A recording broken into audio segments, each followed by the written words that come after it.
우리 인생은 시작도 중요하고 과정도 중요하며 마지막도 중요합니다. 그 중에서 마지막은 더더욱 중요합니다. 왜냐하면 마지막이 잘못되면 평생 쌓아 올렸던 모든 것들이 한순간에 다 허물어지기 때문입니다. 초기에 허물어진 것은 다시 쌓아 올릴 기회가 있지만은 마지막에 허물어진 것은 다시 쌓을 기회가 전혀 없습니다. 우리 인생도 후회와 부끄러움으로 마감되는 인생이 되지 않도록 매사에 조심하며 무슨 일이든지 최선을 다해서 주님께 인정받고 칭찬받는 하나님의 사람들이 되어야 할 것입니다. 오늘 본문에서 강조되는 핵심 두 단어는 감사와 기도입니다. 첫째는 빌립보 교회 성도들로 인해서 하나님께 감사한다는 내용이고, 둘째는 그 교회를 위해서 항상 하나님 앞에 기도한다는 바울의 고백입니다. 빌립보 교회 성도들은 교회가 세워진 첫날부터 바울이 복음으로 인해서 로마의 감옥에 갇혀 있을 때까지 변함없이 복음의 사역에 참여한 것에 대해서 바울이 그들에게 감사하며 또 그 교회와 그 교회 성도들을 위해서 기도한 내용인 것입니다. 오늘날 이 땅에 많은 그리스도인들이 처음 신앙생활을 시작했을 때는 주님과 교회, 복음 사역에 순수한 마음으로 사랑 가운데 잘 섬겼는데, 세월이 지나면서 조금씩 변질되어지기 시작하고, 그래서 본질은 다 사라지고 비본질적인 것, 별로 중요하지 않은 그런 것들 때문에 피차간에 서로 마음에 상처를 입고 또한 나누어지는 그런 경우가 종종 있음을 보게 됩니다. 하나님께서는 바울을 통해서 신앙생활을 처음 시작했을 때도, 또 많은 세월이 지난 지금도, 그리고 생명이 다하는 그날까지, 또한 주님께서 이 땅에 다시 오실 때까지 우리의 신앙과 삶, 사역과 인간관계가 얼마나 중요한가를 여기서 강조해 주고 있습니다. 우리가 섬기는 교회는 처음 교회를 시작한 날부터 지금까지 하나님의 은혜 가운데 지내왔습니다. 그렇지만 앞으로도 변질되지 아니하고 이전보다 더욱더 아름다운 모습으로 성장하며 주님 나라 확장에 귀하게 쓰임받는 우리 모두와 또한 에베네셀 선교교회가 되어지기를 주의 이름으로 축원합니다. 한 해의 마지막 주일 예배를 드리면서 하나님께서 우리에게 주시는 말씀을 묵상하며 우리에게 뭐라고 말씀하실 것인가, 우리는 무엇라고 고백할 수 있을 것인가, 또한 무엇 때문에 감사할 수 있는가, 무엇을 다시 결단하며 새롭게 시작해야 되는지, 그런 것들을 말씀을 드리겠는데, 첫째는 우리 자신이 한 해를 마감하며 하나님께 감사할 것이 무엇인가, 나의 하나님께 감사한다, 그렇게 고백한 것처럼 내 자신이 하나님 앞에 지난 한 해를 지나오면서 또 지금까지 우리의 인생 여정을 통해서 하나님께서 베푸신 은혜가 무엇인가를 다시 한번 되돌아볼 수 있는 그런 시간이 되어져야 될 것인데, 그래서 감사할 것, 둘째는 앞부분은 내가 감사할 것, 우리 교회가 감사할 것이 있지만은 그 다음에는 사도 바울이 빌립보 교회 성도들에게 무엇 때문에 그렇게 감사했는가. 세 번째는 바울이 빌립보 교회를 위해서 항상 하나님 앞에 기도했던 세 가지의 중요한 내용이 여기에 나와 있습니다. 첫 번째, 하나님께 감사할 것은 1장 3절에 보면 내가 너희를 생각할 때마다 나의 하나님께 감사한다. 이거는 그 교회를 향한 감사이지만은 우리가 또 지난 한 해를 돌아보면서 감사할 것이 엄청 많지만 그 중에서 세 가지만 생각하면 지난 한 해를 건강하게 살게 하신 하나님의 은혜에 감사해야 될 것입니다. 건강은 이 땅에 사는 날까지 내게 제일 가는 재산입니다. 돈과 권력과 명예와는 비교할 수 없이 중요한 것이 건강입니다. 건강을 잃으면 꿈도 비전도 일터도 물질도 아무 소용이 없습니다. 금년 한 해 얼마나 많은 사람들이 병마로 참 투병하고 있는지 우리 주변을 돌아보아도 또 금년 한 해 참 육신이 연약한 그런 병자들을 이제 찾아가 신방하고 또 병원에 이렇게 가보면 병실이 가득 차 있는 그런 모습을 보게 됩니다.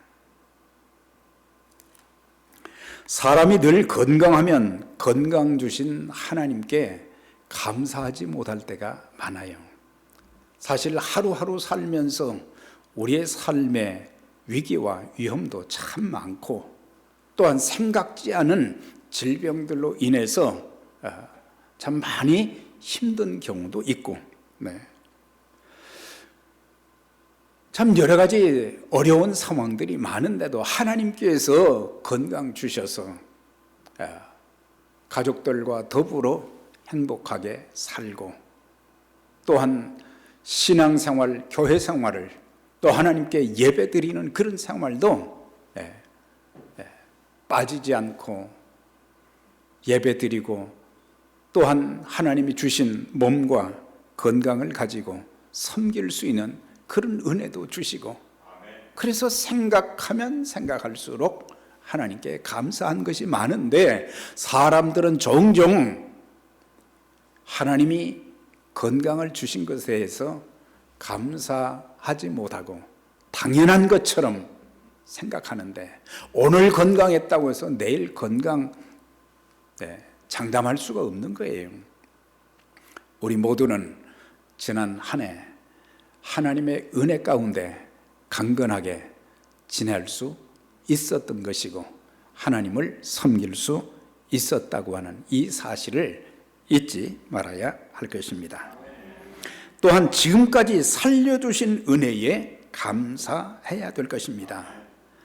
죽는다는 것은 남의 일이 아닙니다. 장례식을 집례하면서 늘 저는 그 생각을 합니다.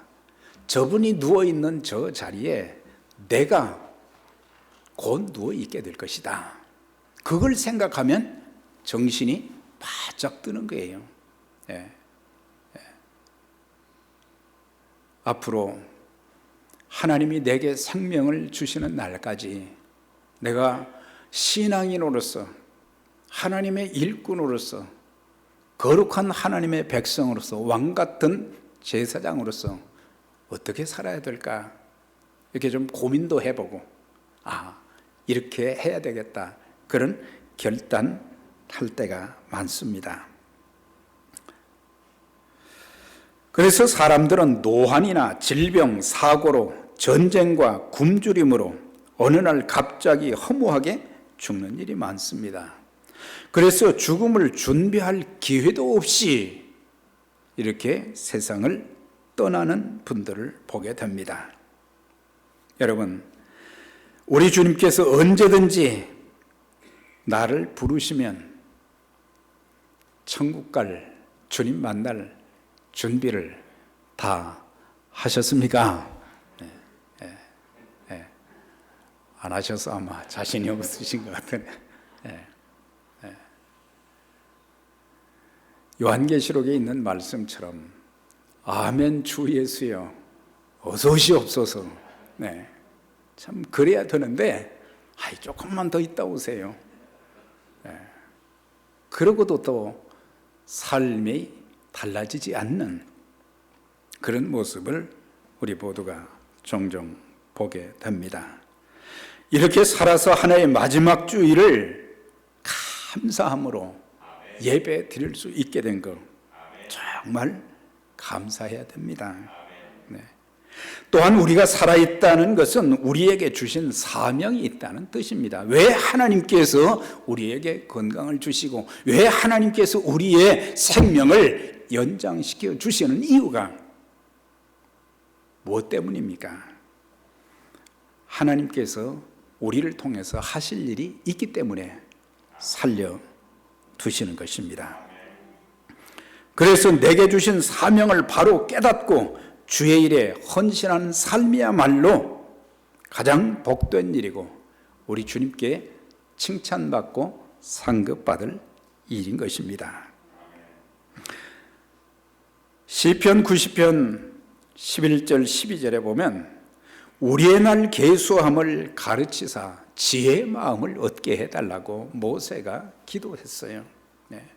그래서 우리의 날 계수함, 내가 이 세상에 얼마 정도 살 수 있는지 그건 정확하게 알 수 없지만 우리의 육신의 나이가 점점 들수록 주님 앞에 설 날이 가까워 오고 있기 때문에 그때까지 내가 어떻게 살 것인가, 어떻게 믿음 생활해야 될 것인가, 우리 주님께서 칭찬하시고 상급 주시는 그런 삶이 되도록 내가 어떻게 해야 되는가, 그걸 깨닫고 지혜의 마음을 주소서. 우리가 지혜가 없으면 삶의 우선순위를 이제 뒤바꿔 사는 경우들이 굉장히 많아요. 우선순위가 뭡니까? 가장 우선순위가. 또 한 가지는 건강과 생명, 그것도 귀하지만 더 귀한 것은 내가 예수님을 믿어서 내 영혼이 구원받았다고 하는 그 사실이 더욱 감사한 것입니다. 아무 공 없는 우리들, 허물과 죄로 죽었던 우리들, 마귀의 종노릇하며 살았던 우리들, 하나님의 진노와 심판, 지옥 형벌을 선고받았지만 하나님의 그 크신 사랑과 예수 그리스도의 십자가의 대속의 죽으심과 주님의 부활하심, 예수 그리스도를 영접하여 구원받아 하나님의 자녀가 된 것, 영생 복을 얻게 된 것이 얼마나 감사한 일인가. 모든 사람들에게 복음의 문은 활짝 열려 있지만은 정작 복음을 듣고 깨닫고 회개하며 예수를 믿는 사람들은 참 적습니다. 그런 가운데 우리 모두는 복음을 통해서, 하나님의 말씀을 통해서 내가 죄인인 것을 깨닫고 예수를 영접하여 영혼의 구원과 더불어 왕같은 제사장이 되었으니 얼마나 감사한 일인가.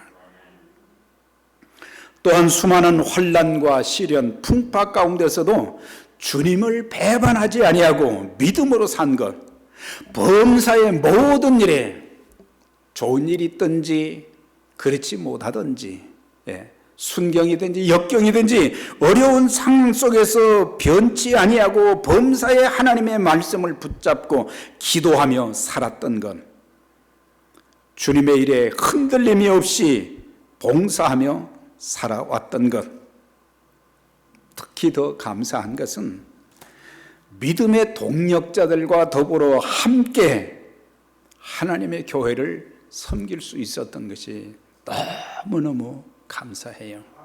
예. 사실 지난 2년간의 팬데믹의 상황은 모든 것을 다 스탑시켰어요. 하나님의 교회의 사역도 스탑을 시키고, 하나님의 교회가 기본적으로 해야 될 중요한 일들이 많은데 어떤 때는 약간은 걱정도 되고 그랬는데, 주님의 크신 은혜뿐만 아니라 교회 리더십들과 다 거론하지 않지만은 정말 우리 교회의 믿음의 가족들, 귀한 직분자들이 참 어려운 가운데 더 하나님께 매달려 기도하고, 또한 허리띠를 졸라가면서 헌금을 하고, 그래서 하나님의 교회가 팬데믹 이전보다도 더 귀한 일을 할 수 있었던 것, 그리고 교회 일을 할 때 서로 기쁜 마음으로 할 수 있었던 것, 그게 목회자로서는 정말 감사해요.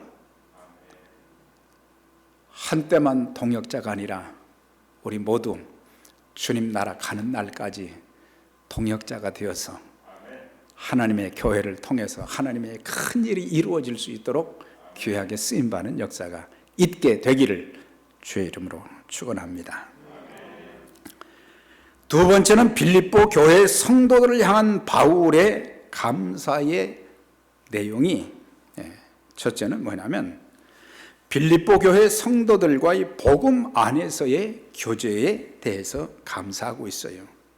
내가 너희를 생각할 때마다 나의 하나님께 감사하며 첫날부터 이제까지 복음 안에서 너희가 교제함을 인함이라 그랬어요.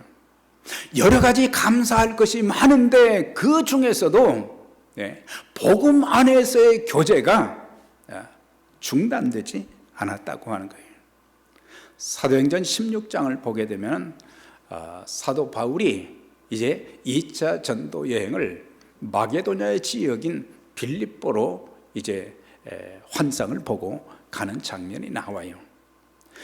하나님의 인도하심을 받아서 갔던 그곳이 복음의 볼모지였고, 그런데 거기 가서 참 고통스러운 일을 많이 당했어요. 경제적인 부분도 있지만은 귀신 들린 여인을 고쳐준 것 때문에 결국에 고소를 당하고 매를 맞고 감옥에 갇히게 되는 그런 일도 있었고, 그런데 그런 어려움 가운데서도 하나님께서는 루디아와 몇 명의 여인들이 복음을 받고 예수 그리스도를 믿는 역사가 일어났고, 또한 귀신 들린 여인이 귀신을 쫓아내줌으로 온전하게 되어져서 새 삶을 살게 되었고, 심지어 감옥의 간수가 자결까지 하려고 했던 그 사람이 예수님을 영접하고 그 가족들까지 다 구원받는 그런 역사가 있었던 것을 보게 될 때에, 하나님의 사람들에게 주어지는 모든 일들은 나쁜 일이 아니에요. 잠시 고난도 있고 어려움도 있고 아픔도 있고 절망도 있지만은 그런 환경을 통해서 하나님께서 하시는 일들이 너무 크고 놀랍다고 하는 거예요. 하나님은 임마누엘 하시는구나, 하나님은 살아계시구나, 하나님은 능력의 하나님이시구나, 전능하시구나, 모든 일을 합력해서 선을 이루시는구나, 이렇게 간증하며 고백할 수 있도록 만들어주시는 그런 역사를 보게 됩니다. 그래서 그때부터 시작해서 복음을 전했을 때 그 사람들이 또 이제 복음을 받고 예수님 영접하고 나서 교회를 세운 것이 빌립보 교회잖아요. 그런데 첫날부터 시작해서 지금까지, 그러니까 사도 바울이 로마 감옥에서 복음 전하다가 이제 투옥이 되어졌는데 긴 세월 동안 그 교회 성도들과 그 교회는 변함없이 그냥 바울을 도와준 것이 아니에요. 예수 그리스도의 복음이 저를 통해서 더 담대하게 전해질 수 있도록, 더 많은 영혼들이 구원받을 수 있도록 하게 하기 위해서 그들은 사심없이 오직 주님만 바라보고 오직 하나님 나라만 생각하고 헌신하고 섬겼는데 그 복음의 아름다운 관계가 중단되지 않았다고 하는 거예요. 네. 어떻게 그날까지 그 교제, 그 관계가 단절되지 아니하고 계속될 수 있었는가? 그것은 첫째는 주님의 은혜와 인도하심이지만은 더 중요한 것 한 가지는 신앙과 바른 삶의 목표, 목적이 같고 가는 길이 같았기 때문이다. 사실 사도 바울은 신앙의 성숙함이 참 대단한 분이었지만은 그러나 빌립보 교회 성도들은 그렇지는 못했는데 그런 가운데도 그들이 주님을 향한 그 사랑과 주님께서 빌립보의 교회를 왜 세워주셨는지 그것을 알고 있었던 거예요, 성도들은.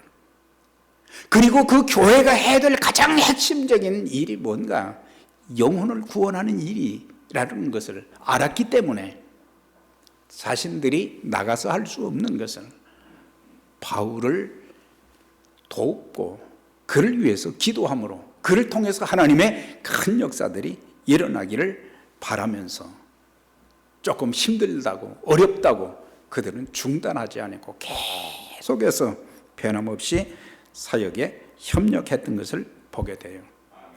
그래서 우리가 하나님의 일을 할 때 중요한 것은 다른 거 보면 안 됩니다. 네. 사역의 비전과 선교의 비전 여기에다 초점을 맞추면 문제될 것이 하나도 없어요. 그런데 이것이 아닌 다른 것이 될 때에는 마음이 하나 될 수가 없어요. 서로 지속적인 교제와 또 협력을 기대할 수 없는 것입니다. 바울은 교제의 성립 조건을 복음 안에서라고 했습니다. 복음 때문에 빌립보 교인들을 만나게 되었고 복음 때문에 믿음의 동지 관계를 맺게 되었고 복음 때문에 정신적, 경제적으로 바울을 도우며 희생한 것도 바울을 위해서가 아니라 복음을 위해서 그렇게 했다고 하는 거예요. 그러나 이해관계로 만난 사람들은 이익이 계속되는 동안은 그 관계와 교제가 계속되지만은 내게 유익이 없다고 하면은 그 관계, 그 교제는 다 끊어져 버리게 되는 것입니다. 그러나 예수님 때문에, 복음 때문에 만난 사람들은 이해관계가 없기에 그 교제는 주님 나라 가는 그날까지 지속될 수 있는 것입니다. 우리가 진정한 교제를 갖고자 하면 진정 교회를 하나님의 교회로 잘 섬기기 위해서는 우리가 뛰어넘어야 될 산이 있어요. 그게 뭐냐? 직분을 뛰어넘어야 하고 혈연과 지연과 학연 이런 것들을 초월해야 돼요. 그래서 그리스도 예수 안에서 한 마음 한 뜻이 되어서 한 목적을 가지고 하나님이 기뻐하시는 그 사역에 우리 모두가 쓰임 받아야 될 것입니다. 6절의 말씀 보면 너희 속에 착한 일을 시작하시니까 그리스도 예수의 날까지 이루실 줄을 우리가 확신한다. 이제 감사하면서 그가 확신한 것이 뭡니까? 너희 안에서 착한 일을 시작하시는, 여기서 착한 일은 세상적으로 좋은 일을 말하는 게 아니라 복음의 일을 말하는 거예요. 하나님의 일을 말하는 거예요. 이 선한 일들은 예수 그리스도의 복음을 통한 구속 사역이 주님이 다시 오실 때까지, 그리스도 예수께서 다시 오실 때까지 계속될 것을 확신한다 그랬어요. 왜? 바울과 빌립보 교회 성도들 모두 그리스도의 마음을 가졌기 때문에. 첫째는 하나님의 마음을 가졌고, 둘째는 그리스도의 마음으로 서로를 아끼면서 서로를 배려하면서 서로를 격려하면서 연합해서 하나님의 일에 헌신했다고 하는 것이에요. 8절에 보면 내가 예수 그리스도의 심장으로 너희 무리를 얼마나 사랑하는지 하나님이 내 증인이시니라 그랬어요. 이런 표현은 어느 누가 표현을 할 수가 없어요. 이렇게 예수 그리스도의 심장으로 내가 너희 무리를, 빌립보 교회 성도들을 얼마나 사랑하는지 하나님이 다 알고 계신다고 하는 거예요. 하나님이 알고 계신다는 거예요.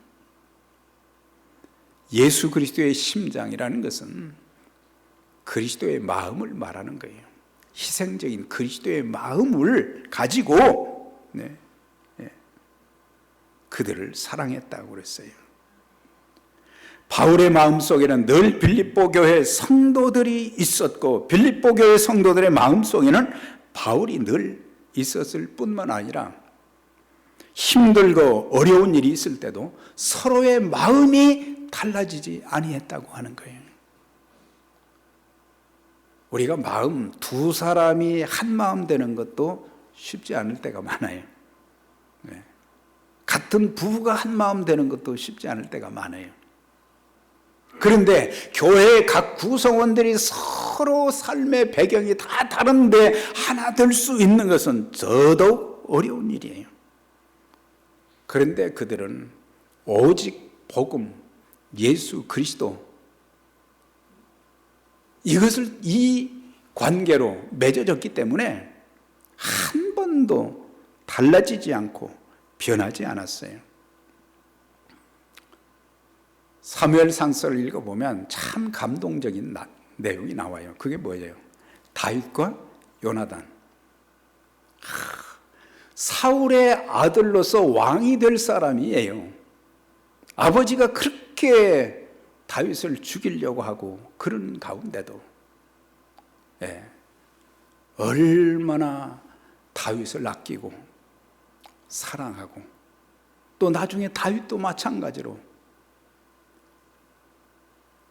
그렇게 요나단을 따르고, 나중에 요나단이 죽고 난 뒤에도 요나단의 아들과 사울의 그 가정을 돌보면서 참 그런 거 보면은 이것이 하나님의 사랑에 기인한 것이지, 인간적으로는 권력을 잡으면은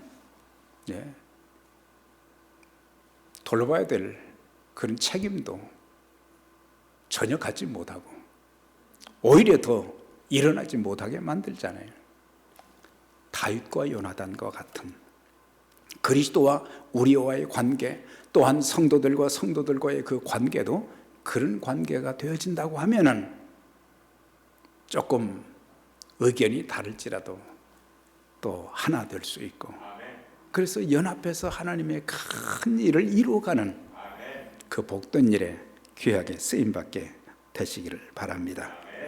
간구할 때마다 너희 무리를 위하여 기쁨으로 간구한다.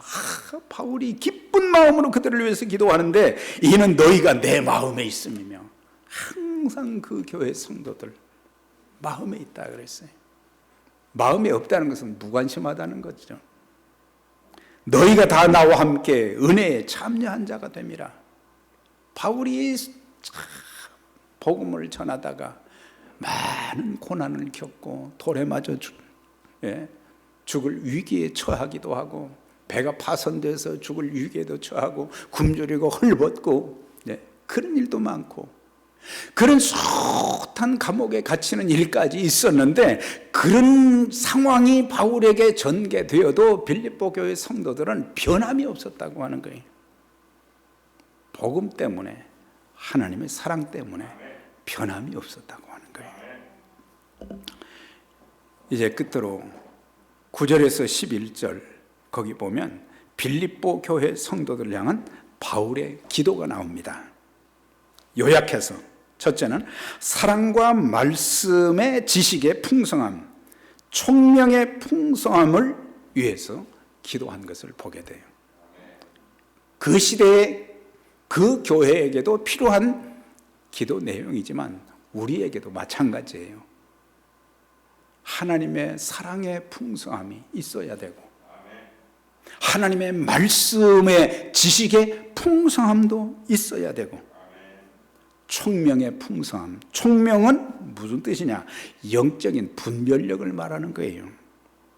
그러니까 진리와 비진리를 구분할 수 있는 분별력, 선한 것과 악한 것을 분별할 수 있는 분별력, 중요한 것과 중요하지 않은 것을 위해서 분별하는 것. 성령의 역사인지 악령의 역사인지 그걸 구분할 수 있는 영적 분별력이 그들에게 주어지기를 기도한 것을 보게 돼요. 우리 모두에게 필요한 것이 바로 이거죠. 두 번째는 주님 다시 오실 때까지 하나님의 사람들 앞에서 진실과 정직, 깨끗한 마음의 소유자들이 되기를 그렇게 기도했어요. 주님 앞에 섰을 때는 거짓으로 사는 인생은 설 수가 없는 거죠. 진실과 믿음을 바탕으로 하나님의 말씀을 바탕으로 한 그런 진실과 정직, 깨끗한 마음의 소유자들이 되기를 기도했고, 셋째는 성령의 열매가 가득하여 하나님께 영광과 찬송이 되는 삶을 살게 되기를 기도했던 것을 보게 돼요.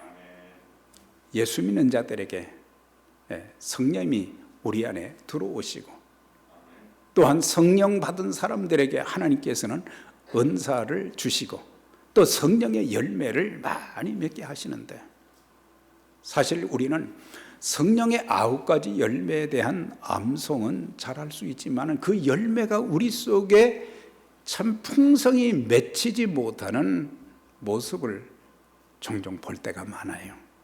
성령의 열매가 풍성하고 성령 충만할 때에 하나님 앞에 영광이 되고 하나님께 찬송이 되고 하나님의 귀한 일에 쓰임받을 수 있게 되는 것입니다. 사랑하는 여러분, 한 해의 마지막 주일을 드리면서 하나님께 감사할 것이 무엇입니까? 사랑하는 내 가족들에게 감사할 것이 무엇입니까? 성도들과의 관계에서 감사할 것이 무엇입니까? 혹시라도 서로의 마음을 헤아려 주지 못하고 상처를 준 것이 있지는 않는가? 이제 복음 안에서 우리의 아름다운 교제가 풍성해지고 서로를 위한 진심 어린 기도와 축복 가운데 연합해서 주님의 몸된 교회를 든든하게 세워가며 복음의 지경을 점점 넓혀가는 일에 저와 여러분, 우리 교회가 주님 오시는 그날까지 귀하게 쓰임받게 되시기를 주의 이름으로 축원합니다.